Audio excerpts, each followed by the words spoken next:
हो आके नरम झोंकों में तेरा पैगाम आता है। मेरे टूटे हुए दिल को फिर से ख्वाब दिखाता है। हर एक रात पे तेरी याद चरागां कर जाती है। वीरान सी आंखों में रोशनी भर जाती है। हमने मांगा था तुझे एक सादा सी दुआ में, तो लिखा गया था शायद किसी और की रफ़ा में। किस्मत के फैसलों को हमने मान तो लिया, पर दिल के ज़द्दी जज्बों ने इनकार कर दिया।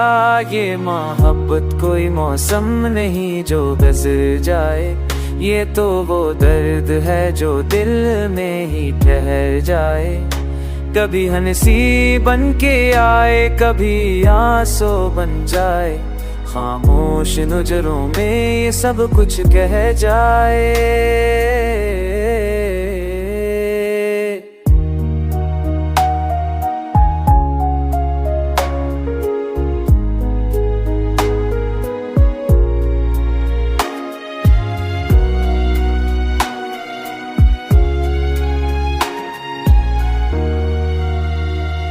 कभी थक जाओ इस दुनिया के शोर से, लौट आना मेरे पास अपनी हर कमजोरी के साथ।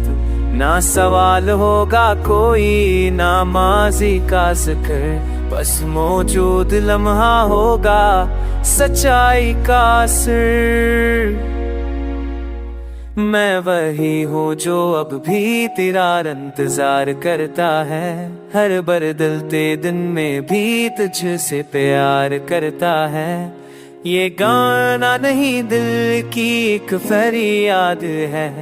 मोहब्बत आज भी जिंदा है, बस थोड़ी सी दास है। ओ